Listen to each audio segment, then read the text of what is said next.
What's up guys, Eric Psykik here, and today I want to show you a unique spawn that came out last summer. It's a great spawn to hunt for both knights and paladins, and it's not bad for a mid-level mage either. The spawn I'll be showing you is located on the island known as Grimvale. Grimvale is located to the northeast of Edron. Getting there is as simple as asking NPC Cornell here to sail, and then walking to the northeast side of the island and jumping down a hole. Grimvale is accommodating to a lot of different levels and vocations. I tested this spawn on my 137 Knight, 141 Paladin, 118 Druid, and 293 Sorcerer, and each had different results. I enjoyed the spawn the most on my Knight and Paladin though, so this video is mainly geared towards them, but I think the spawn wouldn't be bad for a mage around level 180 or so, and I'll get to why in a minute. So if you're a Knight, I would recommend being around level 150 and bringing 50 great health potions and as many manas as you can carry, dropping the vials as you go to pick up loot. For Paladins, you should probably be at least level 120 and carry 300 to 400 strong manas and the rest of your cap and crystalline arrows.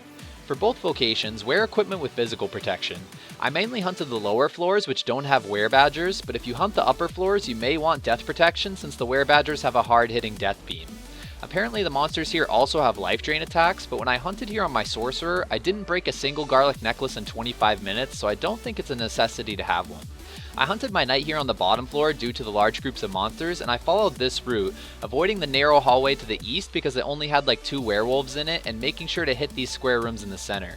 When I hunted here on my paladin, I stuck to the floor right above the bottom because the creatures either came by themselves or in groups of 2. On my knight, I was making around 800k an hour, and on my paladin I made around 700k an hour. Keep in mind my knight and paladin both have really good skills for their level, so you may get less here. The experience should be somewhat proportional to other spawns though, so if you personally consider Lizard Chosens and Yellowthax to be good spawns, then Grimvale is great compared to those.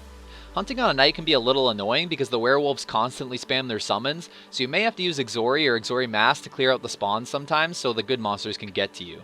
On my knight, I didn't find the spawn too difficult, except when I would get more than one werebear on me or multiple wereboars. That was usually when I had to use a health potion, which in my case I used ultimates just because I have thousands lying around for my sorcerer's demon task, but I would have rather used great health potions if I had to buy them from the shop just to save money. I wouldn't risk hunting here without health potions unless you're like level 200. The skill loss from dying because you want to save a little money just isn't worth it. On my paladin, I mainly hunted one by one, but since the monsters occasionally came in small groups, I used mass sand quite a lot here, which is what probably bumped my experience up from the usual 600k an hour to around 700k, on green stamina by the way. The monsters here are weak to holy, so you should probably use Exori Sand, but I still felt like my Exori Con hit a little harder. That's only because my skills are higher than my magic level though. Most of you will probably find Exori Sand hits harder. On both characters, the spawn was pretty profitable. I did have hunts where I didn't loot a lot and only came out with a little profit, but then I had hunts where I got tons of rares and came out with like 50 to 80k profit. Most of the profit here is going to come from the relic swords that drop because they're worth 25k a piece. Both werewolves and werebears drop them, so you should occasionally loot them. You'll also loot quite a few stone skin amulets here, which on my world are 5k a piece, but on worlds like optional PvP may only be worth 500 each, so that's where a chunk of my profit came from. Also note that I didn't pick up gold here on my first hunt with my knight, but then I realized on my second hunt I had a lot of downtime in between pulls where I needed to heal up, so I decided to pick up gold while I did that. I never picked up gold on my paladin. As I said earlier, I do think this spawn can be decent for a mage around level 180 or so. I hunted here on my 118 Druid with GFB and was making like 8 or 900k an hour, but I was only picking up rares and ended up wasting 18k in only 20 minutes, so if you're a low level mage you probably have to hunt here one by one if you want to get profit or get lucky with the relic sword drops. On my 293 Sorcerer, I easily hunted the bottom floor. In fact, I used Exura quite a lot just to save some mana because the spawn was so easy, and I made around 1.2 to 1.4kk an hour and actually profited 17k. I was only picking up rares, but I did loot 2 relic swords, so that might have been just a lucky hunt. I don't know if it would be profitable every time.